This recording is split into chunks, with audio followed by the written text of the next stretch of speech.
we are here tonight talking to Jason Faust, founder of Heartland Paranormal out of Nebraska, was it? Hmm. Okay. And just to get things kicked off and started, so everybody can kind of get an understanding and idea of you, what got you interested and started in the paranormal field?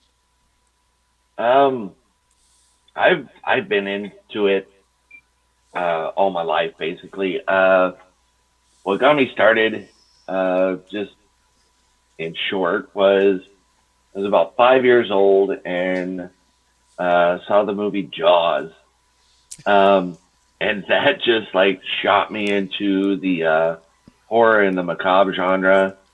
And so, watching, reading everything I could get my hands on, um, that was like horror, zombie, werewolf, all that.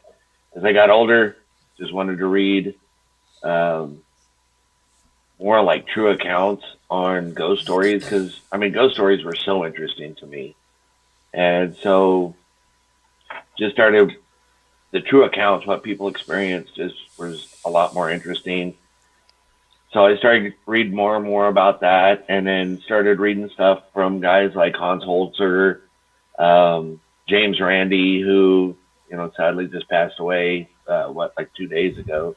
Yeah, Yeah. the famous magician for that used to be famous for debunking everybody's tricks. Yep. Yeah, I mean, he did a lot for this field. I mean, just exposing frauds and stuff. But reading a lot of guys like that. The Warrens obviously were ones to read about their cases and stuff. And anyway, so like, yeah, just getting, I just, the older I got, the more I read about that kind of stuff. And about, I'd say about 7 years ago, I'm going into my seventh year active in the field. And, just started getting active, started going to different locations. Kind of started out with the Villisca Axe Murder House. That was a fluke that my wife, we were going to visit her grandma in Creston, Iowa, and we stopped Hmm. to do a day walkthrough at that place, and it sparked the want to.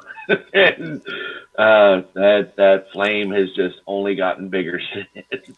So it just kind of So, set that flame under your total interest and oh curiosity of yeah, everything. Then.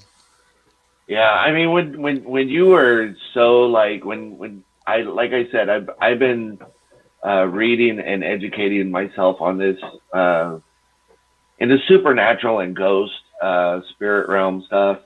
I've been educating myself on that stuff all my life, and so um, yeah.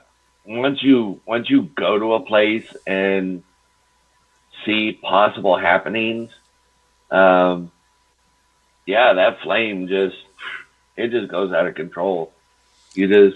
More questions happen, and you just want to find out more and more and more. Yeah, Um, yeah, so yeah. that's how I got my start.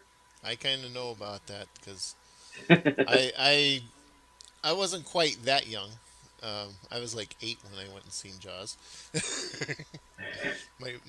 My cousin decided it would be a good idea to take me and let me watch it. So, but I've been myself into the paranormal for a while, and what really got me started was whenever I started studying witchcraft and Wicca, Okay. and I became a practicing Wiccan, and that's when a lot of the weird stuff started happening. What people would call weird.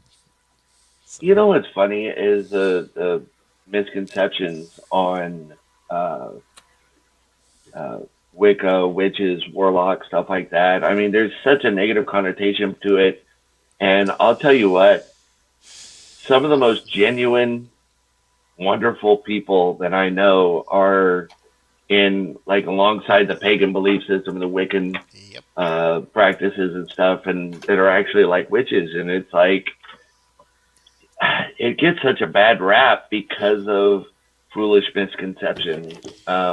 Hollywood doesn't help either Yeah, Well, sometimes. yeah, Hollywood doesn't help, and the fact that the like the Christianity religions throughout the centuries have been oppressors to paganism and to the Wiccan faiths. They've always just tried to push it all down and turn it evil, and it's not evil. There is some aspects of it that can be considered evil, depending on the way that the practitioners follow the guidelines. But there's nothing in it that even is supposed to remotely be evil because it's all natural. It's all about the natural world and everything that's oh around you. yeah. So, So, do you got like a whole team now, or is it just you? Um, it's actually just me. For quite a while, I had another gentleman that was with me, and we have parted ways. Just difference of opinion. We'll just call it that. Well, Um, it happens. yeah, it that's does. It does does happen. happen, and um, I'll I'll just say this that I have a number of people um, that kind of do their own thing, but depending on the case, the situation, whatnot, I have a number of people that I can call on that have different skill sets that I think will complement each situation, you know, um, in a different way. So I prefer to do it like that. So I just kind of consider myself a free agent. So you kind of Um, go out, assess the situation, or you get information on a place and you assess it, and you go, okay, this place, this person might help, this person might help, and then you contact and set them up, set it up to yeah, go with pretty you. much, yeah. Oh, that's And a kind of a lot of cool way times, to I mean, do it. like I personally like don't do cleansings or extractions or nothing like that, and so I network those out anyway. Right. And so I have a lot of teams from all over the country that I've uh, uh, met and know the people from the different teams. And there's been a lot of times where I've called up people and like, hey, you know, I'm doing this case with this is the situation, this is the variables, and you call up a team and you say, are you willing to go in? And I've gotten a lot of things done that way too. And you got, I need what I need to do is get a whole notebook of like and just do a contact like an address book or whatever because it's all in my mental Rolodex. Yeah. And I think I, I think sometimes it gets like overloaded. I think I fry the hard So drive every once in a while. so basically the way you're doing it right now is you're kind of the agent to the stars. uh, You find the work and call them in to do it. yeah, when I do, but like I've run into so few cases that actually need a cleansing or an extraction. Honestly, I can just say off the top of my head, since I've been active in the field, two cases that possibly would have needed it, and we had a team set up to come in on the one, and the family basically called us up and they were like, "Yeah, thanks for your help, but we're moving." We're like, "Oh, that bad, huh?" And the other team I was working with were like, "Hey, don't forget to leave our business cards on the kitchen counter with you for the next resident." Yep. Yep. Yep. But no, like I have a different philosophy in this field, and I in no way discount that demons or evil uh, or malevolent energies and entities like exist. I do believe that stuff Hmm. exists. Uh, like Joe had said that Hollywood really like throws out these misconceptions. They Oh yeah. exacerbate them, um, and rightly so because like a movie, an exorcism that's like like Linda Blair, Yeah. spinning Yes. head, vomiting pea soup, peeing on the floor. That's Yeah. gonna sell. That's gonna be a blockbuster. It was A a movie. blockbuster. Yeah, I mean, that came out in what, like 71 or 73? 70 something, yeah. And Yeah, I and Yeah, it think was early since then 70s. they've made a couple of sequels or other Exorcist movies, and I think they've actually rebooted the original. Or like even the original is still like people are still viewing that today Oh yeah. because it was such a like it hit you in such a way that it was like, I mean, it was one of those oh shit movies. It was like, oh my god, like, you know, but like a movie, they did Casper, that was great for the kids, but a movie about a ghost that does your laundry and washes your dishes, it's not that going to ain't gonna put people happen. into seats. And it ain't gonna happen either. When you see a No. ghost, that doesn't No. happen. No. So that's Hollywood, but in reality, um, I honestly take the stance that more often than not, you can find a way to coexist with energies that are occupying your personal space. So, um, even intelligent energies, Hmm. obviously a residual one that's going to be frightening. Something that's kind of on the loop, doesn't really know it's there. You experience something. The idea of a ghost, a wraith, a spirit, an energy, whatever you want to call it, um, to somebody who's not really in the field, that idea alone is frightening to them. But that's a different fear than if you're actually like fearing for your safety. Right. Yeah. And so, It's a when fear I of do the a unknown. residential, yeah, absolutely, it is the Yeah. fear of the unknown. Excuse me, and I think a little bit of it is fear of a dead guy in my house. Like I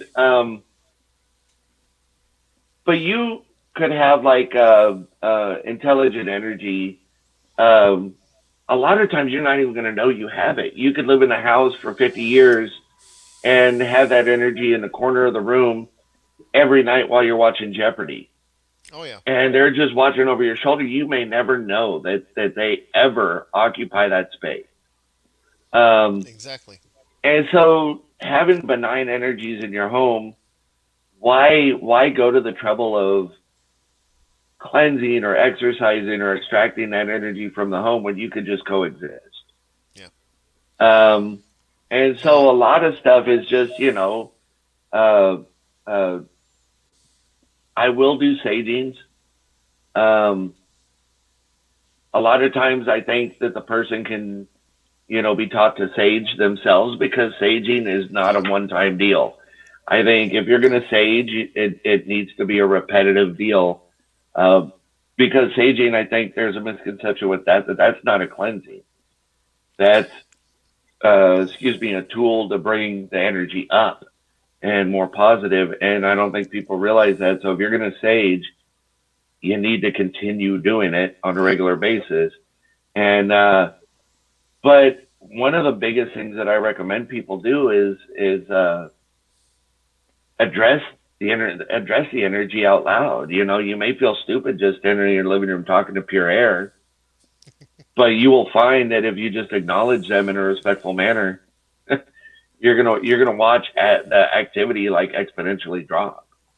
Well, yeah. Um, Yeah, Yeah. we tried to tell Tom to do that with Tommy. That. Yeah. I know. We tried to tell Tom to do that with Tommy, but I don't To know if he's talk to ever him like really a done it. child, and Well, it's maybe because that would okay, work. some friends of ours who helped us out in the beginning of our starting into the Podcast. podcasting and stuff, and gave us some information on some of the programs and stuff like that to go with.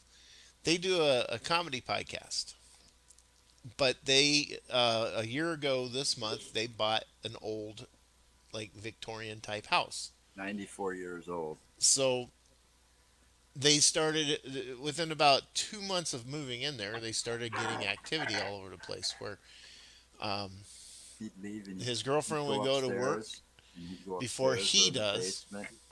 come back, and all the drawers in the kitchen were open, all the cupboards were Well, open, the yeah, and then stove was he'd go, open, or the oven was open. yeah, or he'd go, she'd go to work first, he'd go to work, and then he'd get done and come home before she does, and come walking in the door, and all the cabinets and drawers all opened up, oven door opened enough to where the lights on in the oven, because it was it is more of a mischievous, intelligent spirit. And he was blaming Molly, thinking she was coming home at lunchtime and doing this just to fuck with him. Yeah, yeah. And, but the whole let's just break this down because I don't want to take up too much of the time telling about us and our stuff.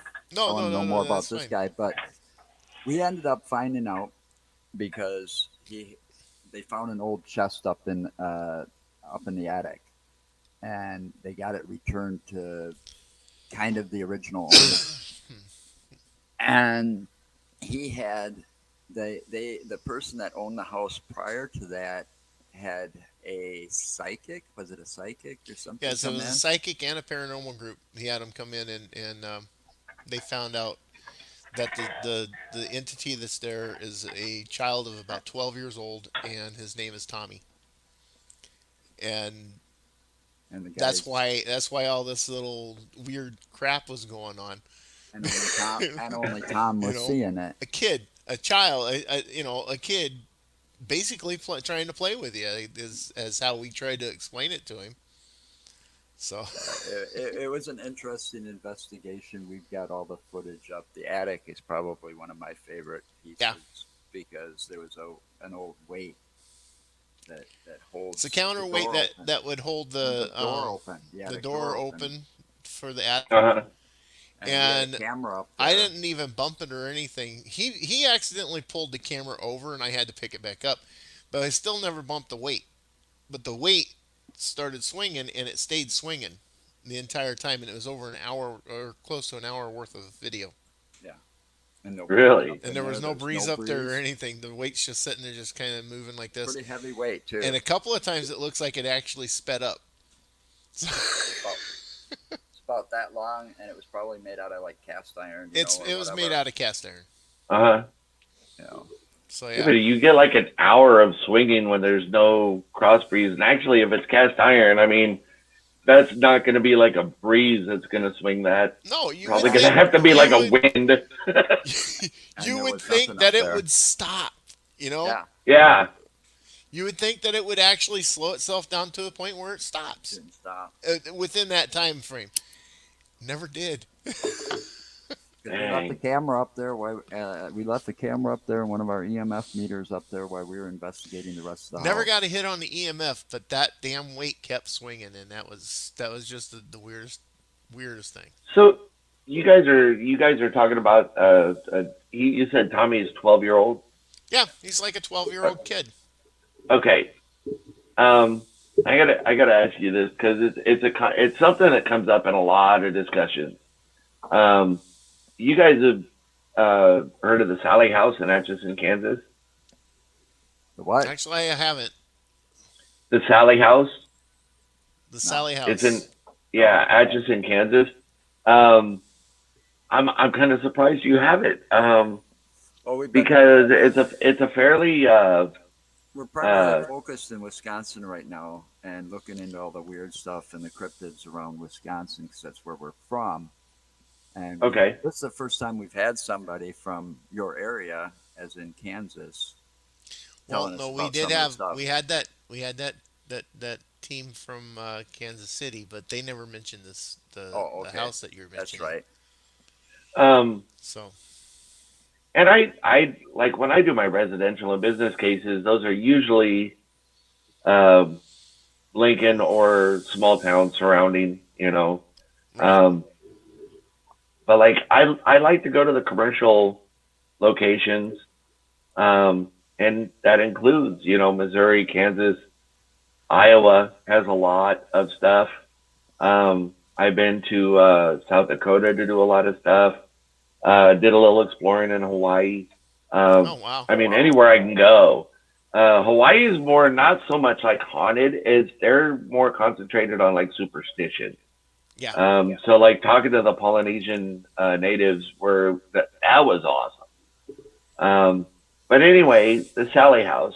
Uh, Short little rundown on this house. Tony and Deborah Pickman are the ones that put this house on the map back in the early '90s.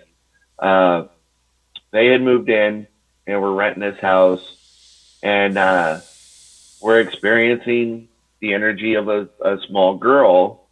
And they named it the Energy Sally, I believe. I think there was a psychic that came in and said that the name was Sally, and said, but it was weird because it was spelled different. SALLIE rather than a Y. And the show Sightings came in and did a couple episodes on this house back in the early '90s. I think like '93. Um, and I've had the pleasure of interviewing Tony and Deborah a couple times. Um, and I do not think that they're fibbing whatsoever. They're wonderful people. Their story stays on point. Hmm. Um, I believe they have a legit story. Now he was raised Catholic. I don't hold it against him, but Catholicism in this field just clash. Oh I yeah, mean, yeah, big Yes, it time, does. I big have time. and I I'm have working family on a members project that are right now Catholic. that I want to like look at uh, like compare and see the amount of effect that like mental illness has on our field, and what ties into that, um, and not just like what people would just automatically think of like schizophrenia and like hallucinations and whatnot, but you look at like exorcists and what the Catholic Church actually goes into with exorcisms. Um, they will not look at it as a paranormal deal or a demonic case until they've ruled out mental illness and substance abuse and all that. And so when they have a call for an exorcism, they actually have health professionals um, that they have a substance abuse professional, a mental health professional that will go in and rule that stuff out.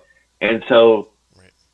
there's not as many exorcisms that happen as people think, because most of the time it's either one or the other, or some kind of like weird abuse going on. It's, Yeah. whether it's psychological abuse, emotional abuse, whatever. I could Um, I could easily see that happening. yeah. And so I've had a couple of my friends who know I'm working on this project. I would like to interview some Catholic clergy, and I have not gotten to that point yet. But all of Good them are luck with like, that. yeah, that's the response I get every time. Good luck.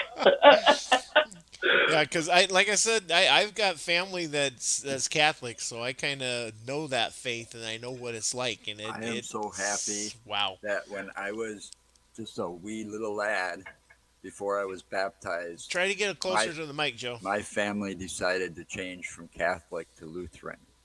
So I was baptized Lutheran, and I had didn't have to deal with that Catholic faith because I come from an Italian family, and we were all strict Catholics before my grandfather father when his father passed away. He changed faiths, so I got lucky. My Okay. my dad was baptized Catholic though. Yeah, So, yeah, Catholicism, and that just Two of the funniest man. things. I was raised predominantly Lutheran. A number of my grandfather, my godfather, and a number of my uncles were they were all from Latvia, and they came over here over during the war, right at the end of the war, and they were ELCA Lutheran, Latvian Lutheran ministers, and then we were, excuse me, not ELCA, ELC Lutheran ministers.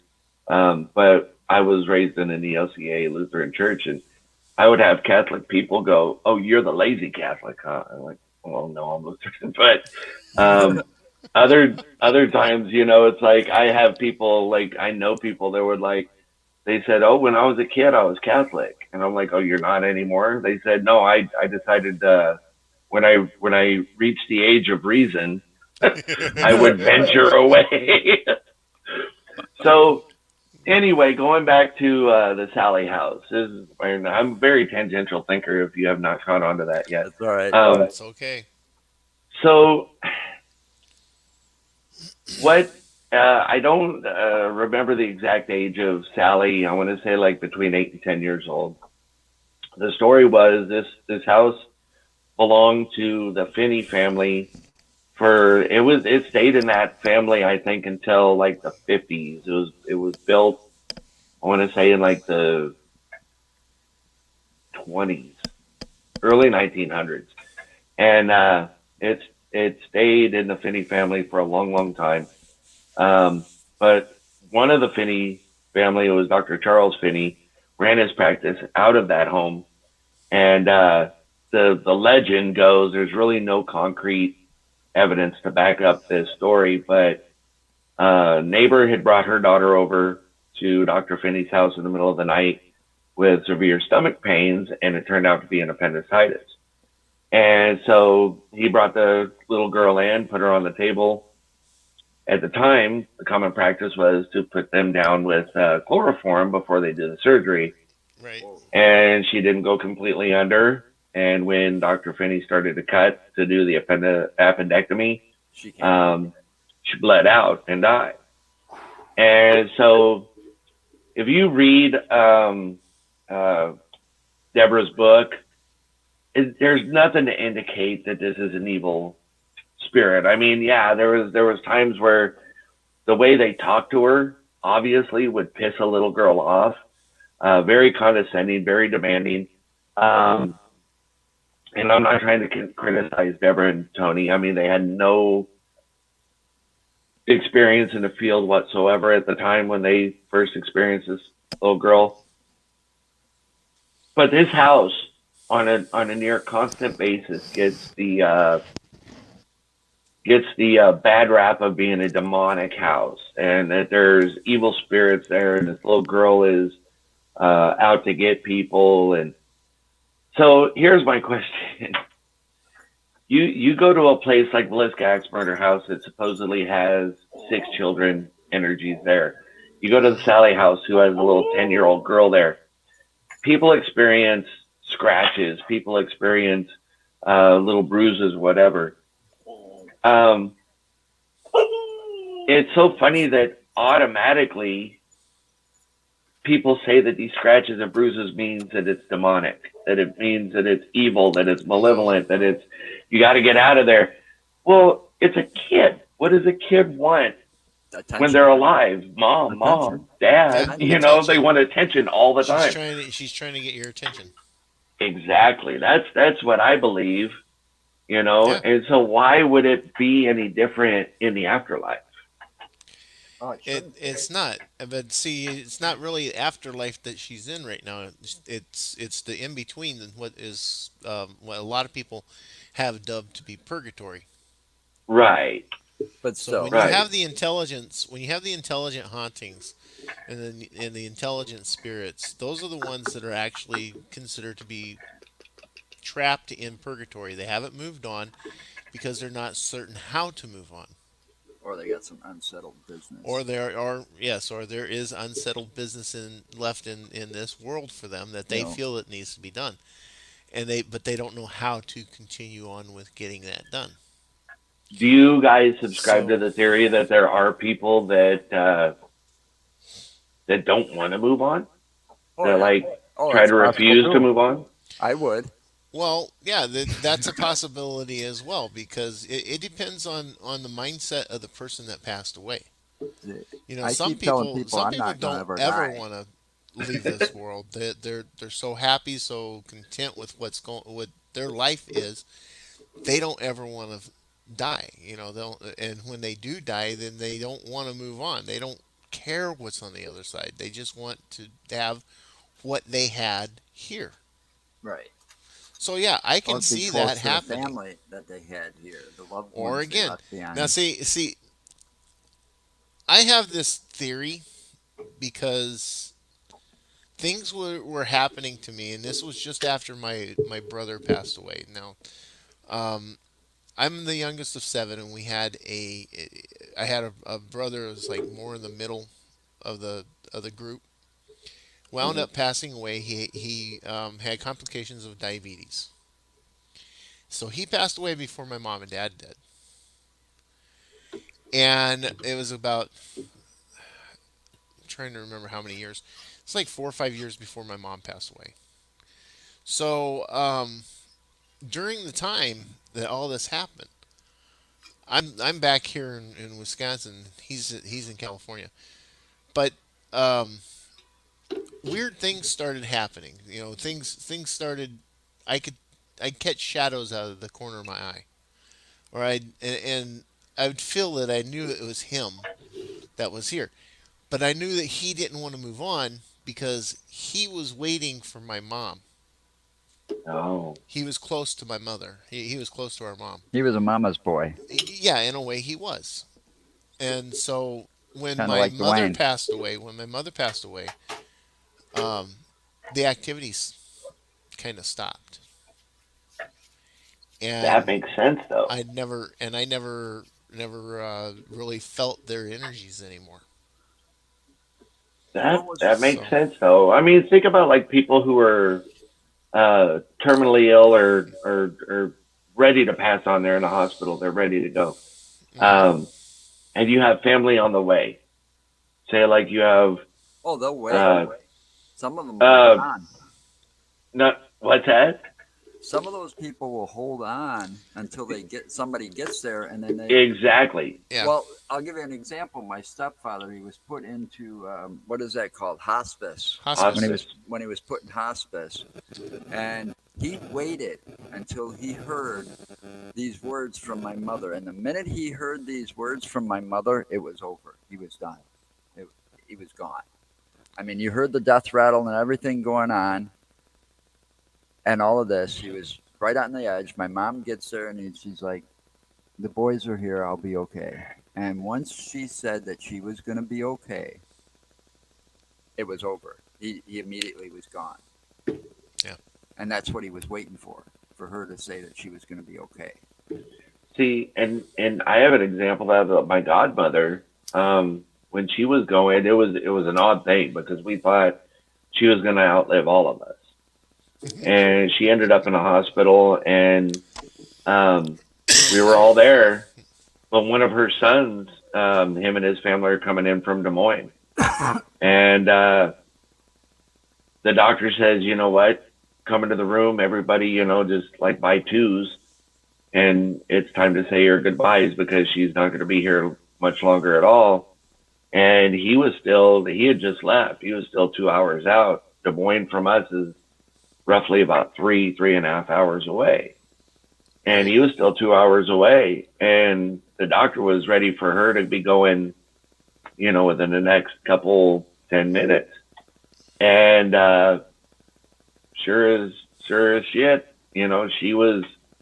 she held on until that last hmm son came in, said goodbye, and then we were all together in the waiting room, and 5 minutes after that last goodbye, boom, she was gone. So that goes with your theory there. Um, I I I think it's just kind of maybe like, yeah, maybe people are just waiting for another person to join them and cross that bridge. Or Yep. I've always thought, I a lot of people love going and investigating cemeteries. Yeah, we've done that. We've been to a couple of them actually. A few. My thing with cemeteries, though, is it's the least likely place to be to have like heightened activity.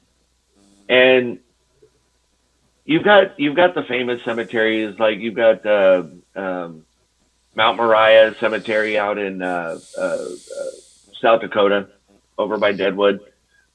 You've got I can't think of the actual cemetery name, but in Illinois where Resurrection Mary is. Oh yeah, Um, I know that one. Yeah. yeah, Haven't and so been you've there got the yet. famous ones. You've got the Right. famous cemetery that is like known for their activity.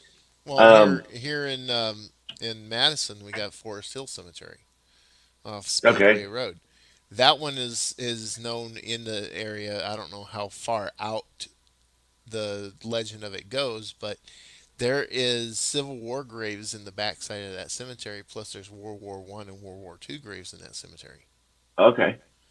Uh, And there has been sightings. People have claimed to this day that they have seen what That looked like Civil War um, soldiers walking that around in the back of the cemetery there. right. That and people say that when they walk through there because they use There it are as a popular also jogging trail to go through from because Speedway Road is just what it is. It's yeah, just it it's people only a people 35-mile zone there, but they still they'll speed do like a bat 60 and out of 70 hell. through there, especially at night. So Yeah, people they're stupid. people stay close.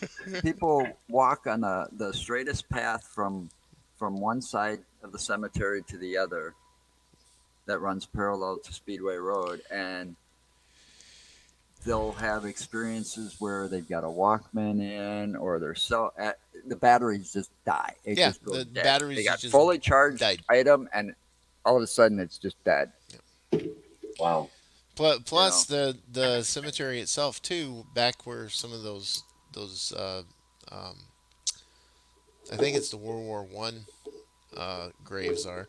There are effigy mountains back there too. yeah, it was built over some It was effigy built over mounds. some effigy mounds, some Indian Okay. effigy mounds.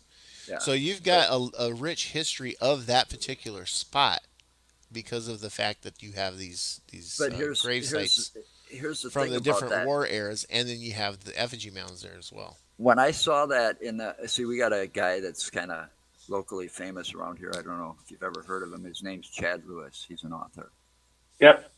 and he wrote about this in his book. We pretty much follow some of his books on where we're going to go next to check out, just because we want to know. Um, I couldn't believe when Forest Hill Cemetery was in one of his books because I grew up right across the street from it on Speedway Road. My grandma lived there, so me and all my cousins at night would play ghosts in the graveyard in that cemetery. Never did I ever remember ever feeling spooked or feel like I was being watched or anything in that cemetery as a kid. Well, and that's why I'm not saying that there aren't energies in a cemetery. Oh, I don't see But how it's like you think possible. about like a cemetery is a place for like rest and respite. Right. Well, yeah, Um, yeah, but say there are people who don't want to cross over, but they revisit cemeteries because they know their loved ones are going to come and see the grave site, and they're going to Right. visit the grave Right. site, hmm and so they kind of hang around that area because they want to see their loved ones there. I Right. mean, I it's a loose theory, but it's kind of a theory I have that Well, I cemeteries are great well, for I got history for I got another theory for you. yeah. Let's go back in history. How many people in the United States were probably buried alive? Because back in the early 1800s, early 1900s, the medical field was so much different than it is now, and Oh yeah. they might have declared somebody dead, buried them, and they could have just been in a coma, yeah. woke up, been scratching the top of that coffin, trying to get out. I mean, that's a scary thought. That scares the hell out of me. But I mean, that spirit might just be stuck right there now. Yeah, that's true. You That's Yeah. know, true. I Yeah. mean, there's a See, this lot of is what's beautiful about this field is that there's a lot you of start theories. you start thinking about one thing and it just opens Pandora's box is what it does. Exactly, Yes, it does. exactly. Yes, it does. And S- that's what I love about it is that you can lose sleep over it because you just get to thinking and I've got notebooks upon notebooks here in my shop that I do that. I just start thinking about that and I'm like, oh shit, what about that? What if that? What if that? That's but no, we have a cemetery not far from Lincoln, say about little over 30-minute drive. And it's called the Ball Cemetery. And they actually changed the name of it. And I feel bad because when I looked up the genealogy of it's a family cemetery. And I looked up the genealogy of it, and it was originally the Ball and Sack Cemetery. And SNL couldn't have Oh like wow. written this better because I'm online and I am in tears because it said this ball and this sack married and made that sack with this ball, and I'm like, oh my god, this is not right. Oh, like I'm going to hell on the short bus, Well, and if that it's happens, be sure not to lick the windows because you don't know who was there before you. well, and I'm dying. I literally had tears in my eyes. I was laughing so hard at this. Oh my And god. I thought I better never visit this cemetery because these ghosts will kick me right in the nuts for laughing so hard at their family. So what's bad about this is that I actually did go try to visit this cemetery with my wife, and there are a lot of rumors about this cemetery, and it turned out to be true. Um, it's on private land. The cemetery itself is privately owned, um, and as you approach it, you're on basically a gravel road that turns into a dirt road that turns into just two dirt tracks with grass in the center. And as you approach the gates, the trees and the foliage just get thicker and thicker. Um, but right before the trees and all that get thicker, you start passing signs that say uh, guard dogs on site, no trespassing, will shoot. I think there was one that said trespassers will be shot, survivors will be shot again. Um, uh, Property monitored by Sarpy County Sheriff, stuff like that. And so, if that's not enough to get your heart thumping, um, we get up towards where we could see the gate, and my wife was like, we ain't doing this. The signs were bad enough. We got to turn around, and we were there in broad daylight. What was really awesome about it was that there was not a cloud in the sky. Beautiful sunny day. We were having a blast. We had just been to the Platte River, was having fun, and I stopped and took a couple pictures before we turned around and left out of there. And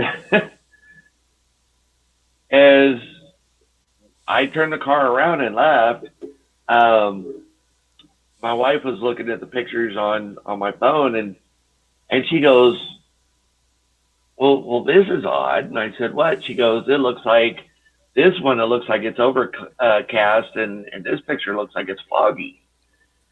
And so she kept scrolling, and it was weird because there was an odd fog or overcast look. The closer we were to the cemetery, the worse it was, and then the further we were away from the cemetery, the like more cleared up it got.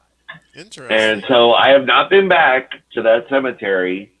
Um, Part of it is a little bit of nervousness, and part of it is guilt for laughing at that family. But um, yeah,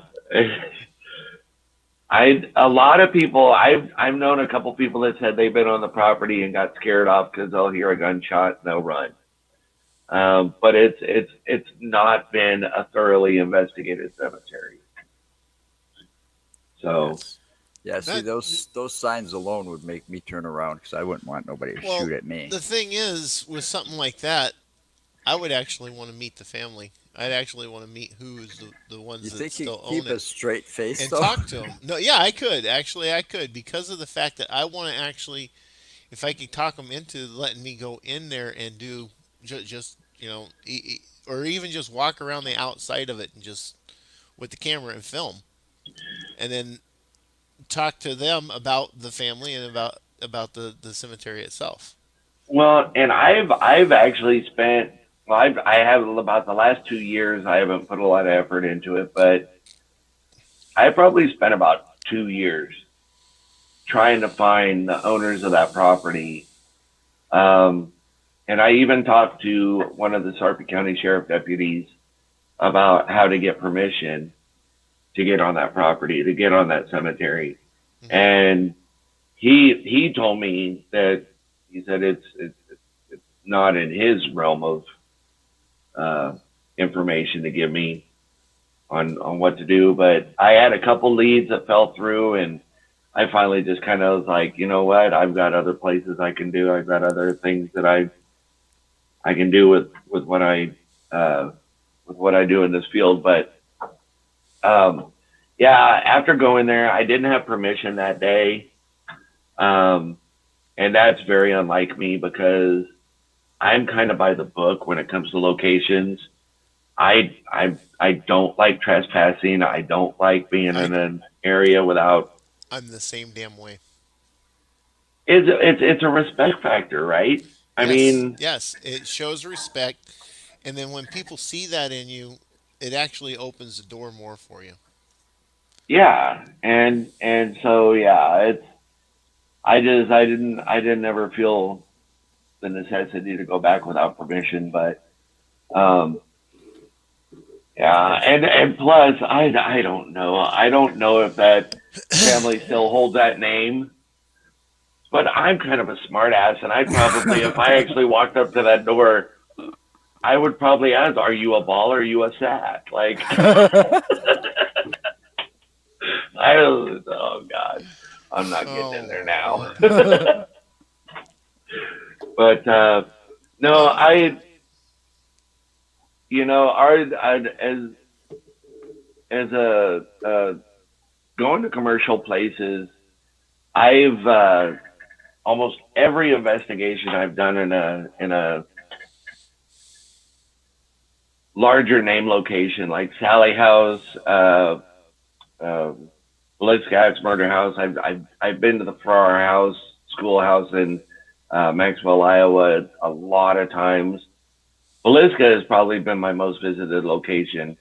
Um, but like a lot of these locations, I almost if we do an overnight, almost always I collaborate with another team, and it's kind of awesome to do that because then you get I have my way of doing things, and then you have another team who has their own little style and way of right. doing things, and you get to learn other ways and see what they do, and possibly pick up something different.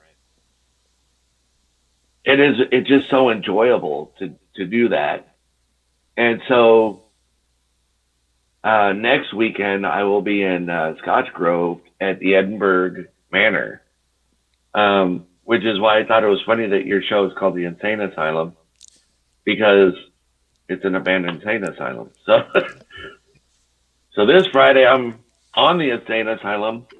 Next Friday I'll be in the insane asylum. So, um, uh, but yeah, I'll be there with a gentleman from Lincoln here that I work with, and we'll be meeting a team um, from uh, the Twin Cities, North Star Paranormal. And so I've done a couple things with them. I've actually done Velisca, I've done Malvern, and I've done Farrar with them. And back in August, they were here in Lincoln, and I gave we about 4 days. I took them around and gave them a haunted history tour of the town because Lincoln doesn't really have uh, like big name places like a lot of places do. Like Iowa, Right. they've got all these big name places that you can pay and go into. You've got the Stanley Hotel in Colorado, whatnot. Now that's another thing. These places that charge you to go into them, you know, those I feel more skeptic about than I do just going to a general location out of the blue or a cemetery or something like that because you hear stories. I mean, there might be stories, there might be histories about this, but there's like a bar There's a not too bar in far from Baraboo. here. Yeah, It's up in guy Baraboo, Wisconsin. guy Yeah. will charge you to go and do a little tour investigation in there at night. But with today's technology, how do you know that they didn't set something up ahead of time? You have to be really thorough. I mean, Hmm. it's just, I don't think it's worth paying to go to any of these places myself. You know, I'd rather pay to go and do a ghost tour with an experienced paranormal investigator that's done this stuff and tell me all the history about the places and say, look, this is this place, this is this place. You know, those are cool. You know, see, and that's the thing is that like I'm really into the history. I'm really into the research and finding like as deep a history as I can possibly find. Um, and I really enjoy working with teams that are into the research part of it. right. Um, Well, we I do don't. too. It annoys me when you go with weekend warrior people or the tourist investigators that only want to go to the big name places that I shouldn't even mention his name, but all douchebaggins goes to. Uh, um, sorry, but Let me guess, you're not a fan of Ghost Ventures. you know what? I'm not a fan of his. Aaron's cool. Nick was cool. You know, but yeah, you know when we were talking about serial killers, I'm sorry. Like, did when he claimed that he got Ed Gein's cauldron, you know, come on, You know, dude. how could you do that when shortly after all that happened, the townsfolk pretty much burned down his house? Well, exactly. I mean, well, they didn't I pretty mean, much. It was burnt to the ground. Yeah. yeah, and so anything that was taken out of there beforehand was taken out of there by the sheriff's department or the police department or whatever, and it was probably still locked up in some police storage somewhere. Well, and the thing was, is that he bought it from a lady at a yard sale in Wabasha County. There you go. I didn't know it's And real. so the credentials for this cauldron came from some lady at a Yeah. yard sale. Yeah, Yeah. Yeah. see, Real credible there, douche. But anyway, there are the folks that love to go to Oh anywhere that Lord. they just see. Sorry, I hope I didn't just like No, no, no. Don't step worry on about it. toes and stuff. I I have my issues with the guys from Ghost I have Adventures, my and issues with just I about anyone on don't give a TV. crap because my opinion of it, I think I I think a lot of paranormal it media. is. I think a lot of the Ghost Adventures is Hyped staged. up. Yeah, It's it's hyped up staged and staged for ratings and money. because that's the only way they're going to be able to keep going the How way many they're going. times?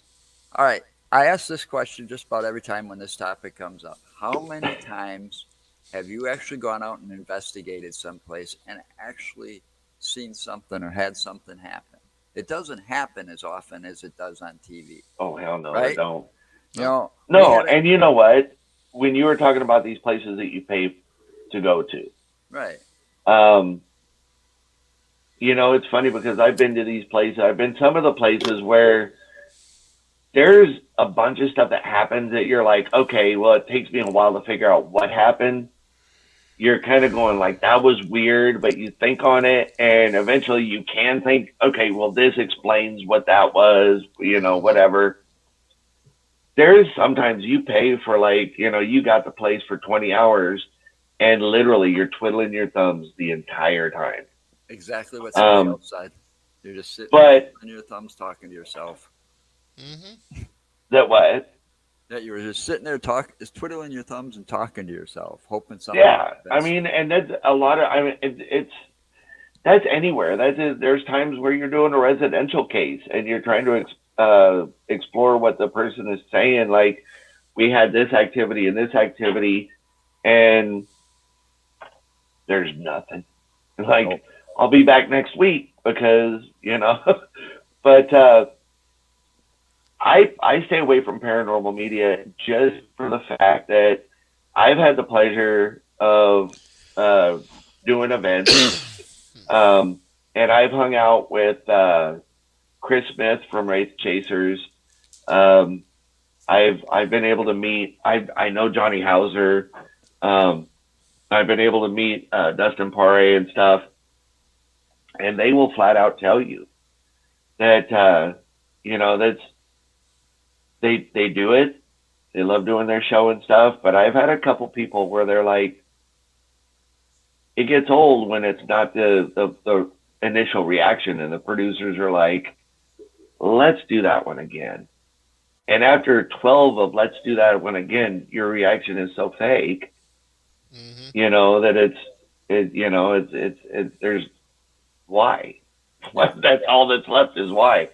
Yeah. And, I was stupid enough to watch It's all Demon about that. House, the documentary. It is all that. That's Yeah. exactly. It's all about the money that they make. It That's is. why they keep doing it. Yeah. And the producers tell you what to say and how to say it. And, they tell you what your persona is going to be. They That's build you. Um, but I'll tell you what, I watched Demon House when it came out. And the only reason I did watch it was because I found it. Somebody had posted it on YouTube, and it was free. Mm-hmm. Hmm. I wouldn't have paid a dime to watch that son of a bitch. Yeah. But that annoyed me because he has an anger problem and then blames it on getting possessed every 5 minutes. And it's like that's what annoys me. But then bulldozing the house is another misconception. It's like you take a place like the Borley Rectory over in England, and that burnt down. And that story is take a read of that place because that was a heck of a hot spot. And that place burned down. I want to say it was like 46, but that sits on private land, and they put up a gate around that land where the rectory stood. And it's because there's still a lot of that really um, I don't want to say like uh, evil or malevolent activity, but it's kind of an angry activity on that land. Hmm. But just because the building's gone doesn't mean the energy's going to leave. No, No, it can stick with the land. the Yeah, energy can be attached to the land. absolutely. And so You for can have him, somebody come in anywhere, the United States, England, anywhere, and purchase a piece of land, build a house, build a building or whatever, and brand new building, and you can walk into that building like you're going to move in and have all kinds of activity happening. And the reason is because what you built on that land, the land you built that on, is where that activity is attached to. Yeah. right? I mean, you could. Well, but like go the other way though. I mean, like say that that energy was staying in that house. I mean, like just because you're tearing that house doesn't mean they're going to move on. Nope. That No, doesn't that doesn't cleanse mean it that either. area. And so for him at the end of that documentary to bulldoze that house and say that that's going to take care of the problem was just completely asinine to me. Um, so there's it's like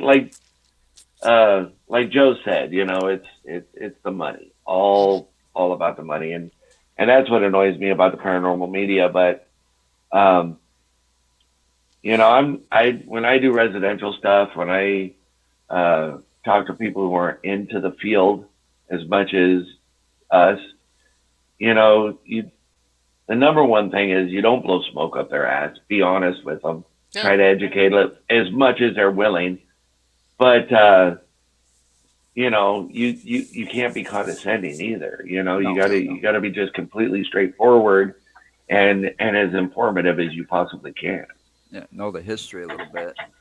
Know as much history as Yeah, you can Well, find, that's one of the at things that least. Joe tries to do actually is whenever we do investigation, I'm disabled, so I he do all tries the to work find what behind the history he scenes, can. and I'm pretty good at that because So, I got an investigative background before I became disabled.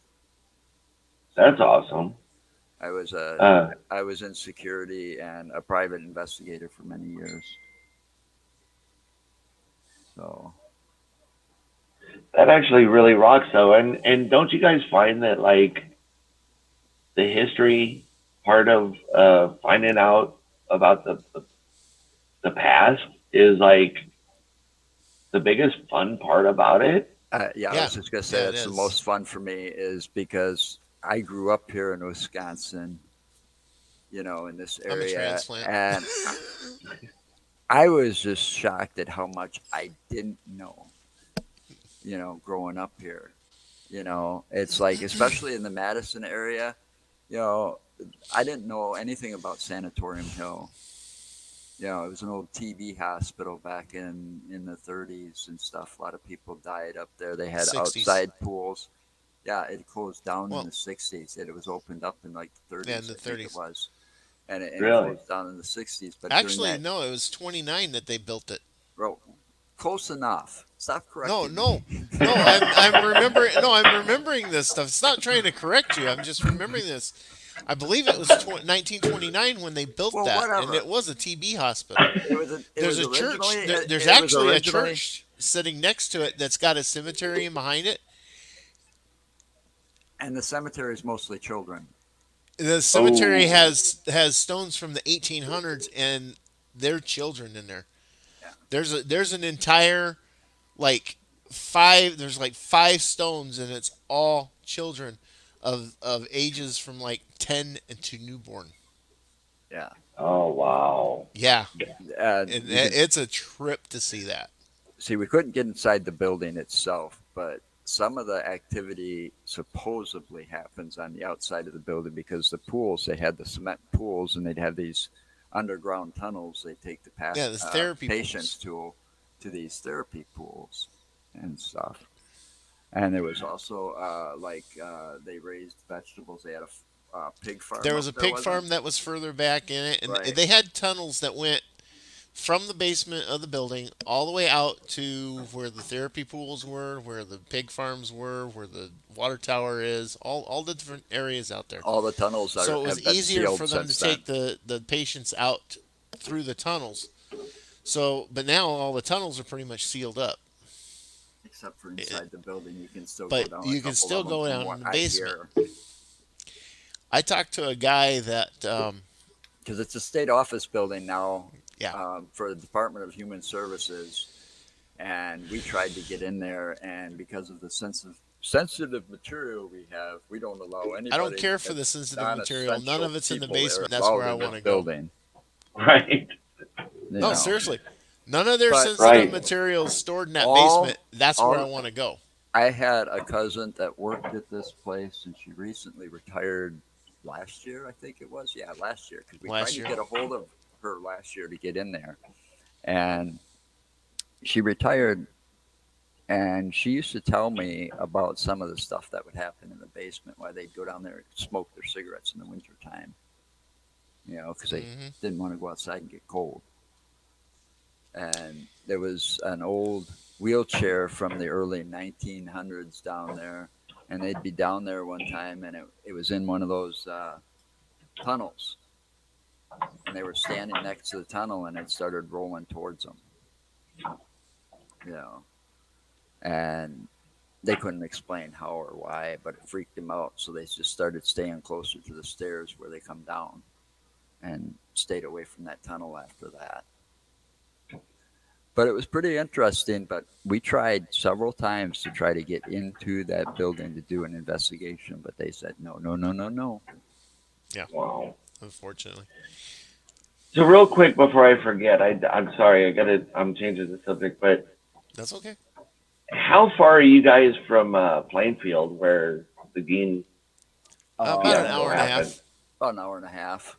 Have you guys ever gone to Not Plainfield? yet. I've been through there, but I haven't been to the site We where haven't. It's the on our house was bucket and list. everything. That The what? I It's on our bucket list. It's on our bucket list. I I know. just the whole serial killer thing. I mean, it's so funny. Like I've always said that just because serial murders happen doesn't automatically make a haunting happen. But it's funny how people in the field are often They attracted can't. to the crime They type also stuff. they try to tie it in is what they're doing. Yeah, but you got to admit that the crime stuff is fascinating to a point, Oh and yeah, it maybe that's is. It because like is. we call ourselves investigators, so maybe that's I don't know. There's something that ties us with the crime stuff. But anyway, I've always thought it would be fascinating to go look at the hardware store and the Yeah, bar if they're still standing, the hardware store I know is still standing. The bar, So I'm and not that's sure where of. Bernice Warden was, right? Yeah. that's where that one woman was killed in that. It looks different on the outside than it used to because they've kind of given it a facelift, but it's still the same building. And then the other lady, I can't think of what her name was. Bernice Warden was the one at the hardware store, but he killed the other lady from the bar. But yeah, I just, even though the house is gone, I think it would be interesting to go visit that. And he died in Madison at Mendota And Mental that's a Hospital. that yeah, and you can go there too. That compound's still standing. Yep. The mental Mendota hospital where Hospital, he yeah. died. Yep. It's still active. They still use it as like a juvenile center or something like that. Yeah, I used to live Really? there. I Yeah. used to live there. No, I'm just kidding. In Madison or in the And then No, you asylum? got then you I have lived in Madison. It's Central Wisconsin Colony, which is right next to it. it's an old joke that he would get. I used to drive for a living in Madison. I used to drive We cabs both used to drive and for the for uh, same company. for the same And cab company. I had an Oh, attendant. I had an attendant when I drove the school buses and vans because I had so many kids, and we'd have this like 15-minute layover before we'd have to start picking up again. And I told her one day, I said, I'm thirsty, I gotta get a soda. And I said, I'm gonna go home and get a soda. And I pulled right up there into Mendota, got out of my van, went up there, went in, gave the receptionist or the person behind the desk because I knew who she was some money to give me a soda from their break room, and I went back out with a soda. And she had her thinking I actually lived there. But I just loved fucking with people because it would make her laugh. I used to tell her I heard voices, and I keep hearing those voices, and it was Beavis and Butthead coming out of the speaker, one on one side, one on the other. I made a tape so that it would work that way. So that's funny. I couldn't help it. I got this You problem know, sometimes when I'm working with people like that. I gotta make people laugh. yeah, it when you got people like Joe and I that we've been friends for over 20 years, and Oh we yeah, and we have nobody this was bad safe habit in of that making company. people laugh. Nobody was safe in that company. No, The but first day I I got him in trouble, and I didn't even know him. The first yeah. day I was there. But anyway, no, and one of the things I forgot to ask you. I'm changing the subject now, but no, one of the things I forgot to ask you though is what kind of equipment do you use when you go out and do your stuff? honestly I do not use a lot of equipment. My three main pieces, other than cameras, uh, Hmm. the camera is my favorite piece of equipment. I usually have two video cameras, the still camera, which is just a Nikon, just kind of like a little bit of a beefed up Nikon, and then I have my cell phone camera that I run um, for video and pictures.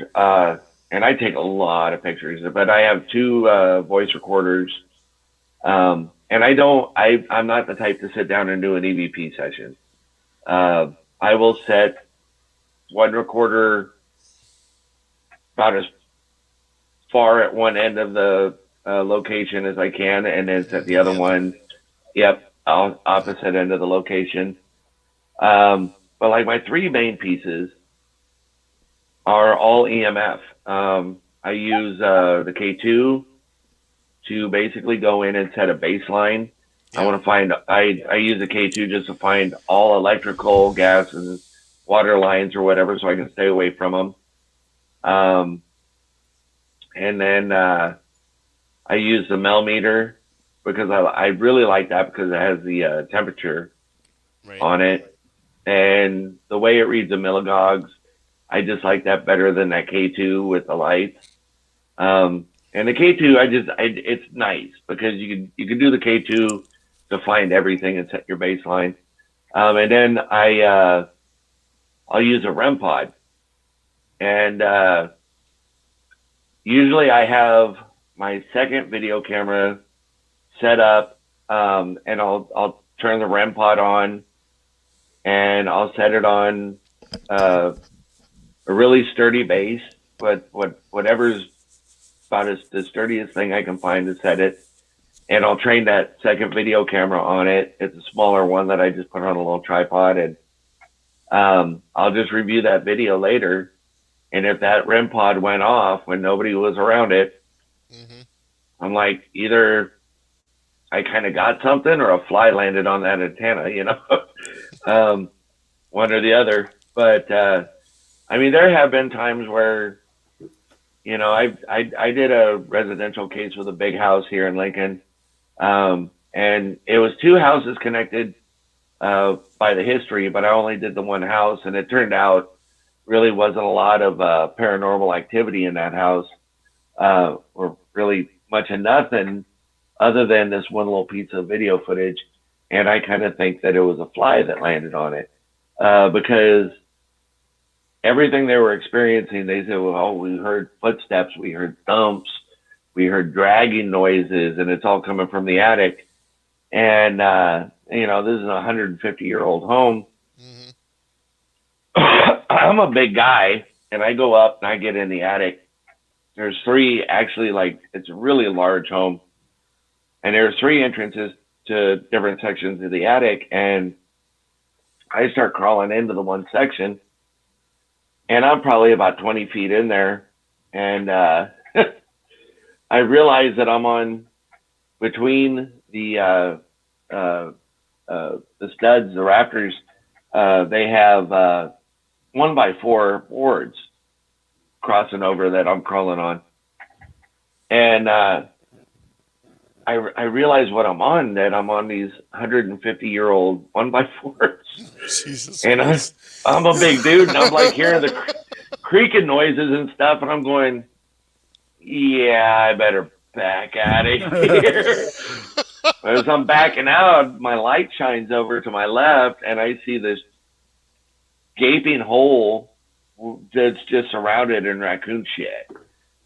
And I'm like, okay. So I Because start you're piecing it dragging all your together. footsteps. Yeah, well, and what was awesome is a lot of their insulation up there were just the really thick styrofoam pieces, and they were Mm-hmm. pulling these styrofoam pieces down. There's your thunking, there's your dragging, there's your footsteps and Yeah. all that.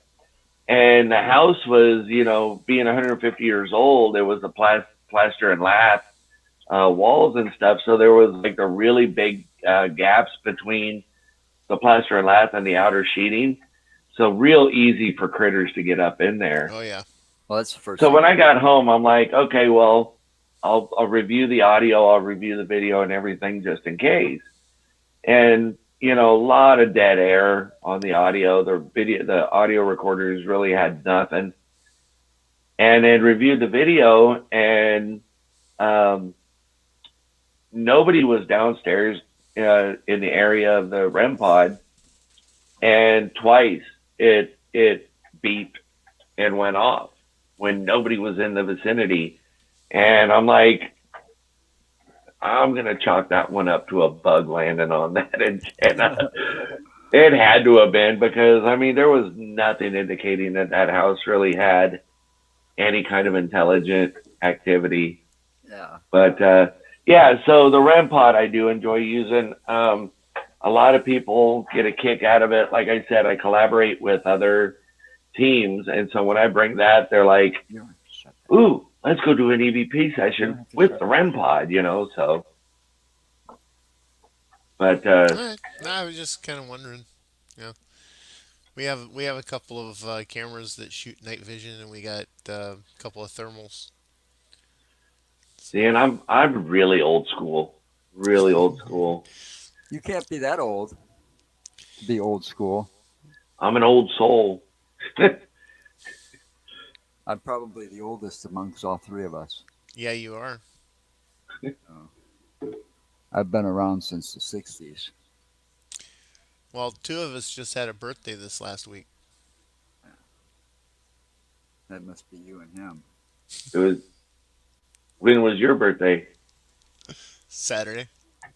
Saturday Yours was was? Thursday. Yeah, he turned 54. Yours was Thursday, Well, right? yeah, mine was last Thursday. Right? Yeah, No, No. I it was turned a 52. week ago You from turned yesterday. what? Yeah, 50 what? What was it? I turned 52, 54. It 52. was and you're 54. 42. I'm 42. Yeah. Damn, you do your research. I don't know if that's like good No, job or I that's went. freaking creepy. I No, checked out. Well, I wanted to know about you we do our because we were going to research interview beforehand. you, Yeah, you and do. I went to your Facebook page, and your birthday's up there. So I was like, oh, okay, You can find he's a anything out Libra. on social media. There you go. Google somebody and see how I'm, much loo- information you I'm find out just looking by at it, and googling them. I'm going, oh, okay, he's a Libra, Oh shoot. just like No, me, a see, I'm Libra. a vampire. I've been around forever. I'm like 300 and something years old. I lost track. No, no, So, I'm older than him. I'm 53. I'll be 54 yeah, in March. he's only a year older than I am. But you only Yeah, use a touch of gray in your beard, not your hair. Yeah, well, that's all because of the leukemia and having kids and things like that. Put a lot of gray right here pretty fast. I lost all of this too much, and it came back thinner and softer. So, yeah. So and he doesn't ever cut his hair. I haven't cut my hair in since 19, I don't know, 90 something maybe. Really? Yeah. Well, the cow sills say it'll stop on its own. So I don't, I don't, after losing it twice, yeah, I don't do that no more. I don't cut my hair for nobody. I did that a couple of times and I got burned. You know, we almost had a computer store open together. I cut my hair real short and stuff, something I don't normally do. And yeah, we didn't get what we wanted. Yeah, we got So burned on that pretty bad. But I'm a anyway, computer genius. nah, he thinks So he is. No.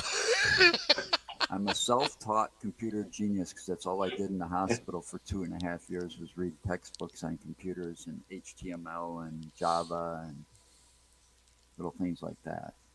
So, do Wow. you uh do you believe in the cryptids? Cryptids? Yeah, you ever go out looking for cryptids?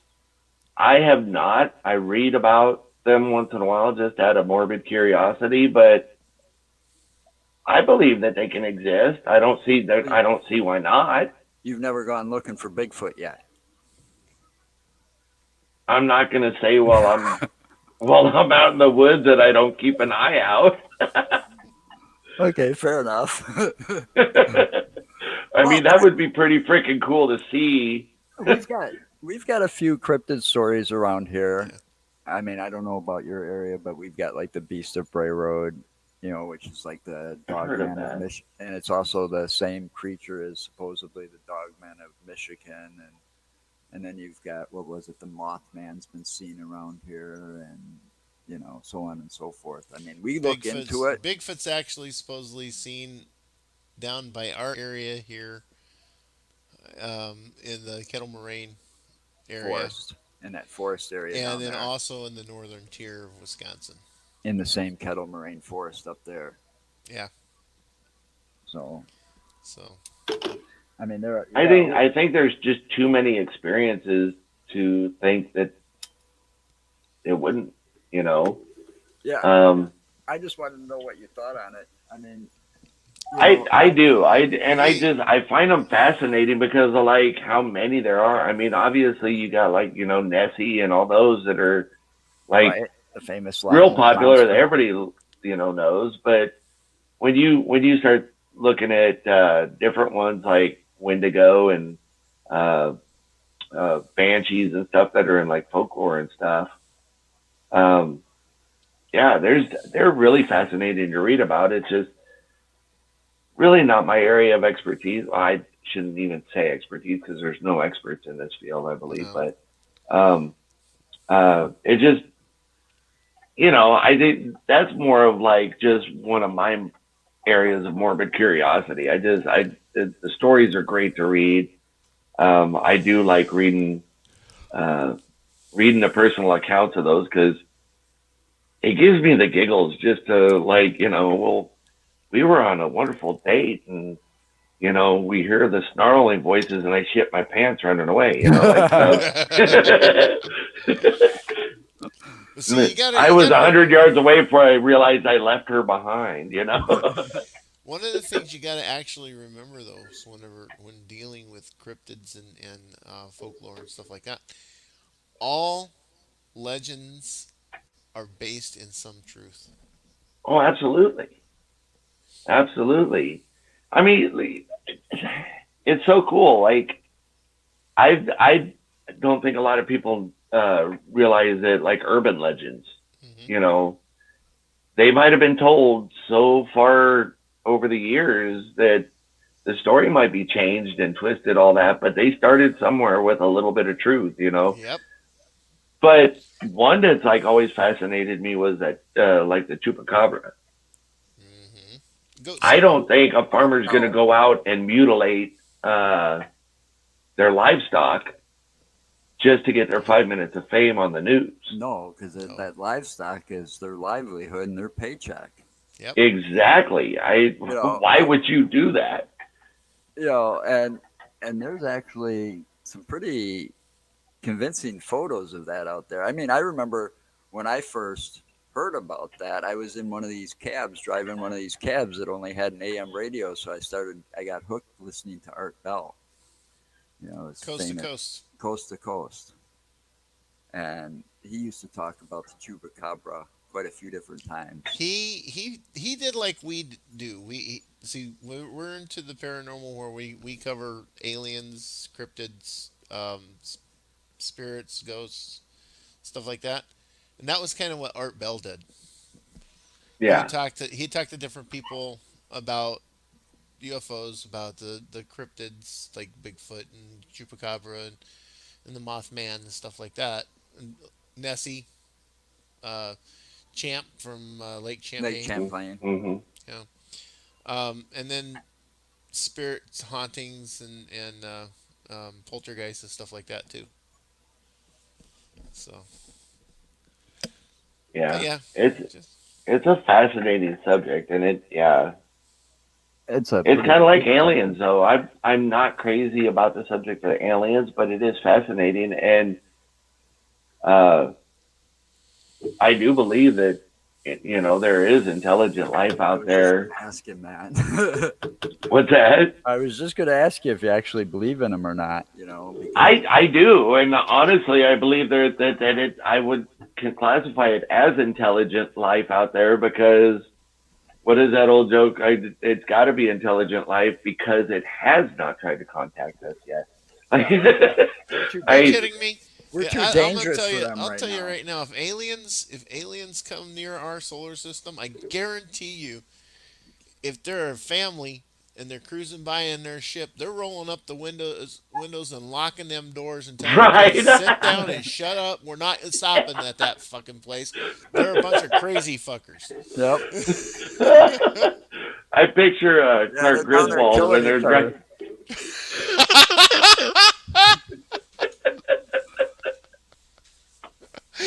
yeah, Oh, good grief.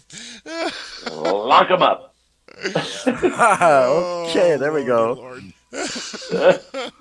That's a famous That's term that's awesome. been heard a lot lately. Lock them up. Lock them Oh, up. yeah. Oh Getting man, getting talked about the yeah. wrong person though. I Anyway, Yeah. Don't want to all go right. there, Joe. Nope. That's a dangerous subject. We got That's two what got us. taboos: That's what religion got and us. politics. That's what got us in trouble the first time around. Yeah. Before we Exactly. before we changed over, we were talking whatever would come on our minds, and And a we lot of it was religion and politics, and we pissed so many people off. It was hilarious. hard to hear the truth sometimes. Well, Well, the truth that we say, but Yeah, religion is hard to avoid in this field, but like politics, yeah, I don't. religion's hard to, mm-mm. because it the paranormal field and the paranormal industry, I a like to lot keep of people it happy. has got religion kind of weaved into it so much that Hmm. you can't take it out. You know, Right. when you're talking about it, because some of those subjects it's going to come up. Um, You know, it's kind of funny. Like I love when you get in a discussion with somebody and the people will sit there and say, "Well, the possibilities are endless," but then we'll shoot you down on everything because it doesn't fit their little scope of like their religious beliefs or you know their little their little scope. Like Yep. it's funny because I mean I've this field has opened my mind so much to I've always been interested in science and history and all that. I mean, religion also has always interested me, but I don't just look at Christianity and the different denominations in Christianity. But even getting into different religions with like Hindu beliefs, Islamic beliefs, all this stuff, Hmm. different cultural beliefs from different parts of the world and how they view the paranormal. oh, Um, it's it's so fascinating because if you just looked at it from the Christian standpoint, your scope is so narrow Yep. that you know how can you say that the possibilities are endless when you're only looking at it from the Christian side?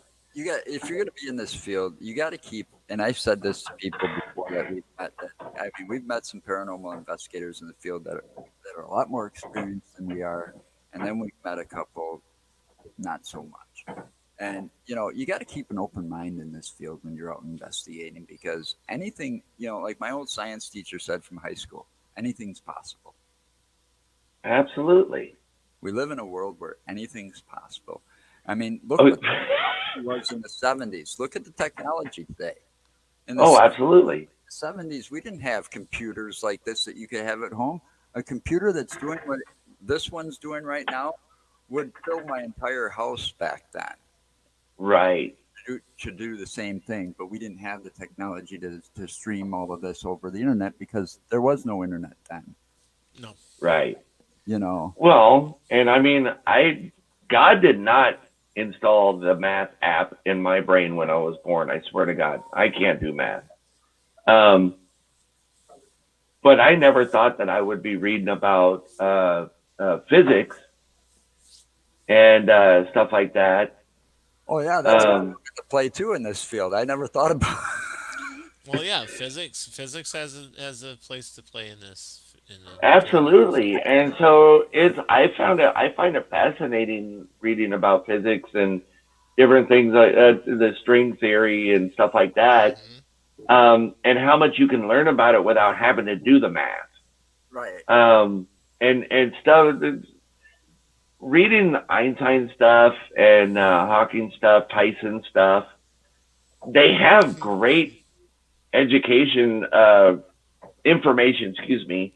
They have great information Yeah, out there Tyson. without overloading your mind with mathematical stuff. Yeah. Well, actually, Einstein had a theory that our our existence and our presence is built on energy. Yeah, That he said our energy is our infinite. world is energy, and Yeah, our brains are wired to see it in the three-dimensional plane instead of the four-dimensional or higher.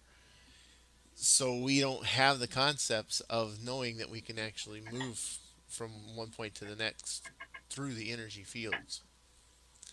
Tesla, on the other hand, used a lot of Einstein's theories and created what he did with the the electricities that he did, like the Tesla coils and stuff. I'll tell you, So, if with the four dimensional theories and stuff, watch Carl Sagan on oh YouTube. yeah, oh hell yeah. Oh my God, when he talks about flatland with the four dimensions and stuff, I'm sorry, I get a kick out of that guy. His presentation is so quirky. Carl Sagan, he may have been kind of a strange duck when it came to explaining things, but he was a flipping genius. Yes, he was, but he was a quirky guy, and I just get a kick out of watching it. But most people that are geniuses are have those little quirks Oh or yeah, Oh uh, yeah. yeah, you know, Well, whatever. I forget what it's called, but Neil was it Neil deGrasse Tyson? I think that's how you say his middle name. I think it's just DeGrasse, DeGrasse, yeah, Neil deGrasse Tyson. yeah, Neil deGrasse Tyson. He took over actually. He's the one that actually took the place of Carl Sagan with the cosmos and stuff like that with the teachings Yeah, of that. But so he actually idolized. If I don't know if you've ever seen that documentary thing with him. I think you can find it on YouTube, where he talks about meeting Carl Sagan. that's It's cool. pretty. It is I'll pretty have to cool. find that. where can you be found? Your group or your You just find me on Facebook, Heartland Paranormal. Um, look for the there's my logo. If I can, there we go. there you go. Yeah. That's a Okay. pretty cool logo. Yeah, it is a cool logo. Uh, well, I designed that because the Ravens' significance with the afterlife and Hmm. a lot of different.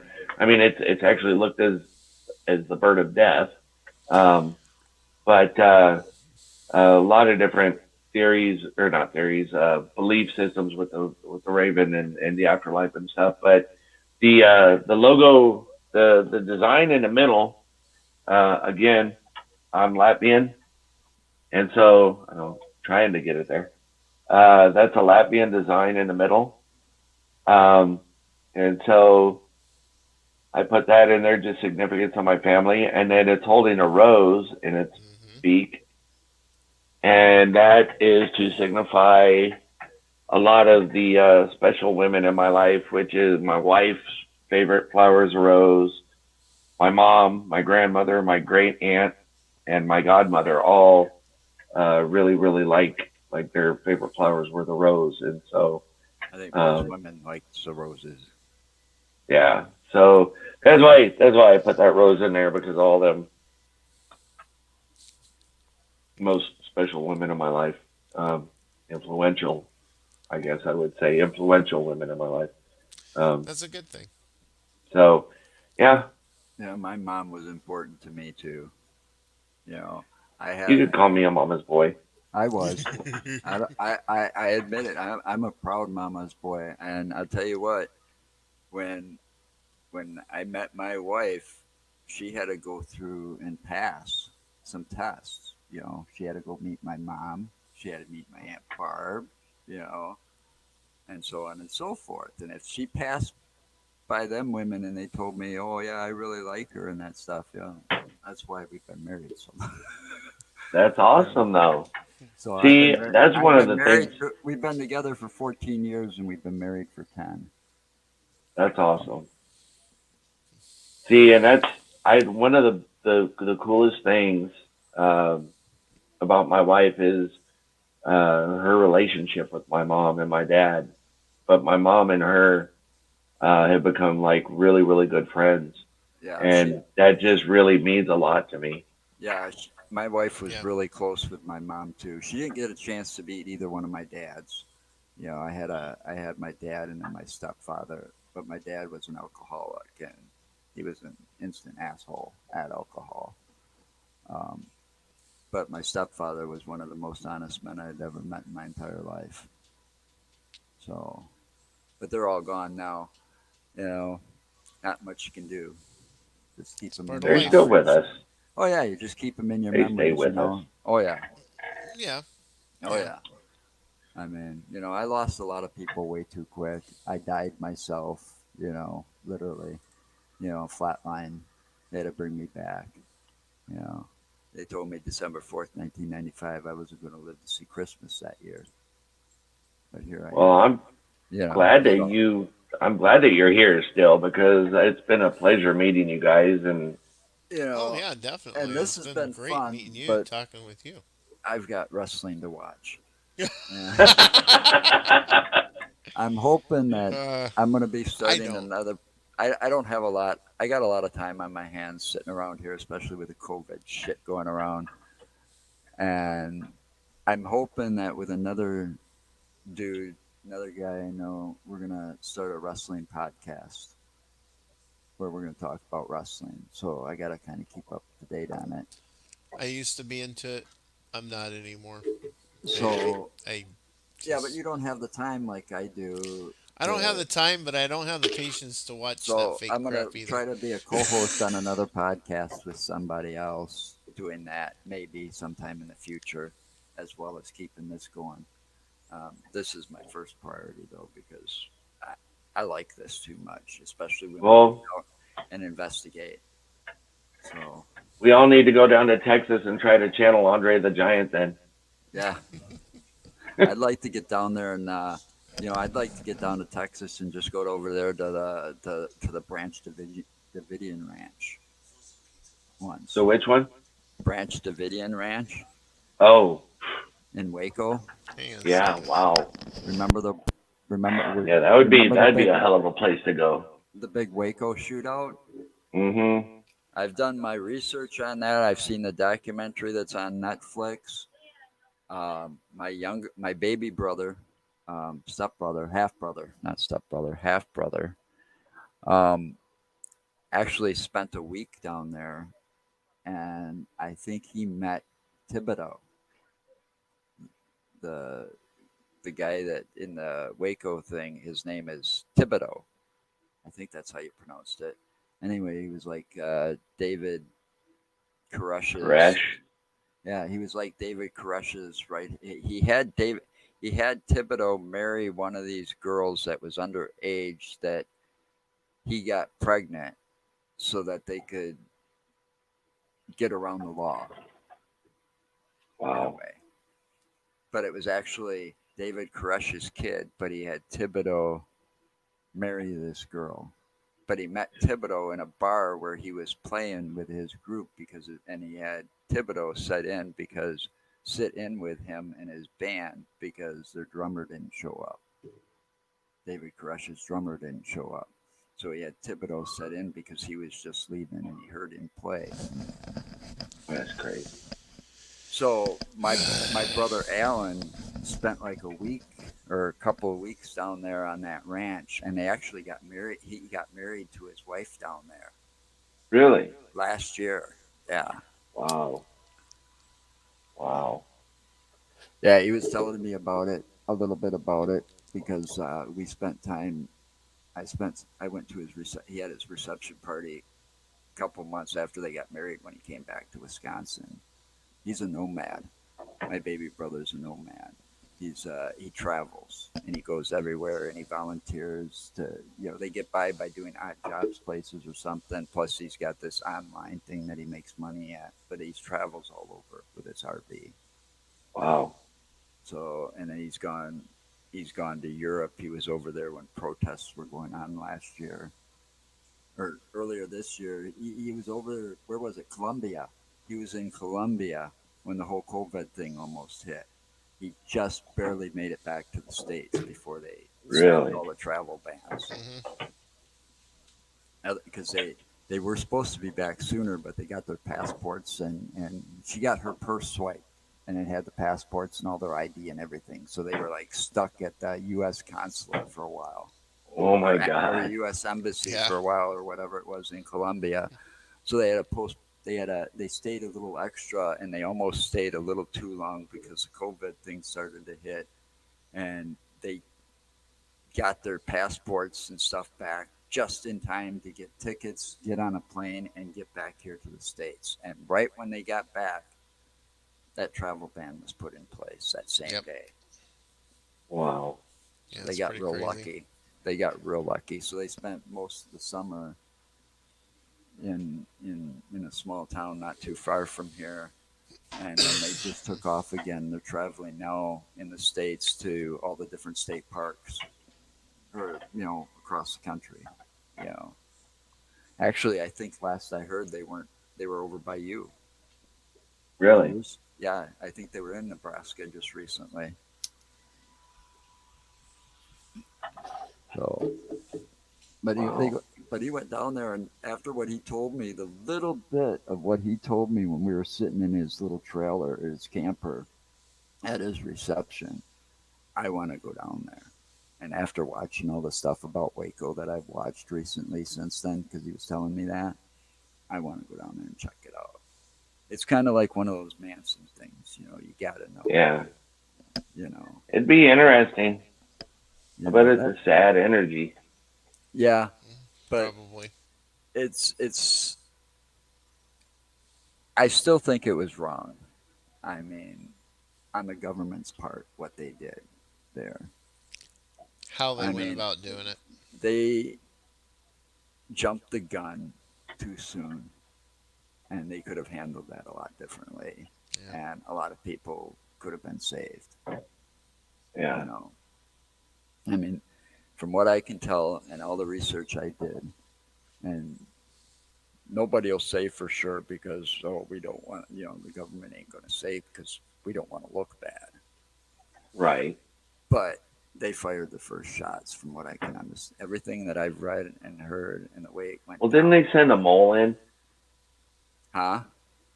Didn't they send a mole in? Didn't they have like somebody go in from the government? Like, Yeah, they had an Yeah, there was an inside person. FBI. There was they rented a house not too far from the property, and there was like they were doing an investigation, and the one guy that was the mole was trying to stop them from going in because he realized David Koresh knew they were coming.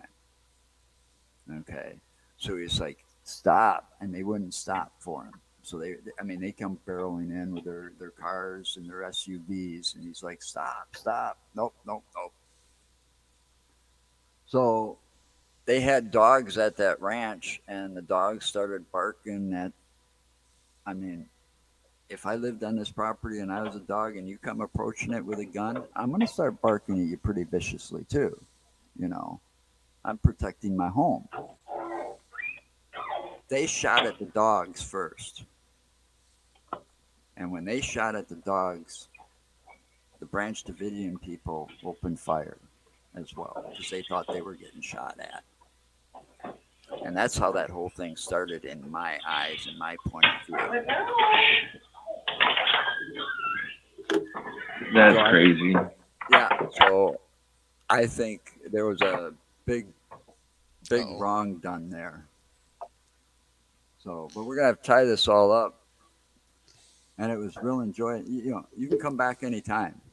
You know, yeah, definitely. It I was think I good. lost you there for a second. Yeah. yeah, yeah. Thank you guys for having me.